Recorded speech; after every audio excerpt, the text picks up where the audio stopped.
قزوینی و مسئول گزینش و پذیرش بهشتیان.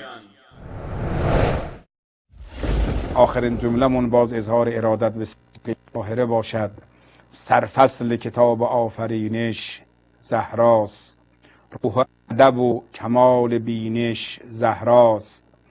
روزی که گشایند در باغ بهشت، روزی که گشایند در باغ بهشت، مسئول گزینش و پذیرش زهراست. فاطمه رضی الله عنها دختر رسول الله صلی الله علیه و آله و سلم که ایشان بانوی زنان بهشت می باشد، بدون شک دارای مقام و منزلت و جایگاه والایی است که هیچ کس نمی تواند آن را انکار کند.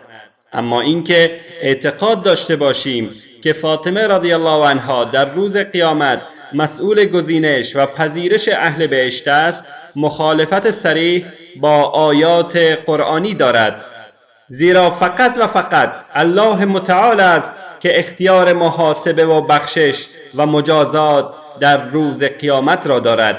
چنانچه الله متعال در آیه 21 سوره عنکبوت می‌فرماید: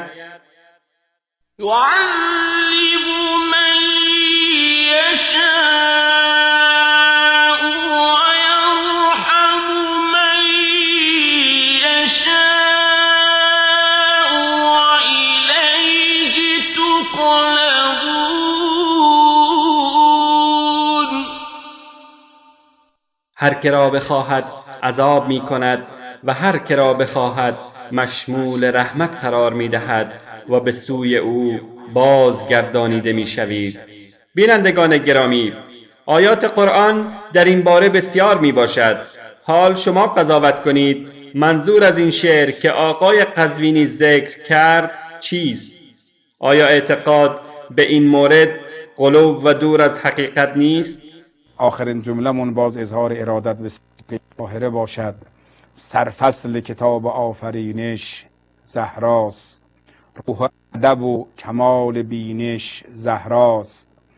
روزی که گشایند در باغ بهشت، روزی که گشایند در باغ بهشت، مسئول گزینش و پذیرش زهراست.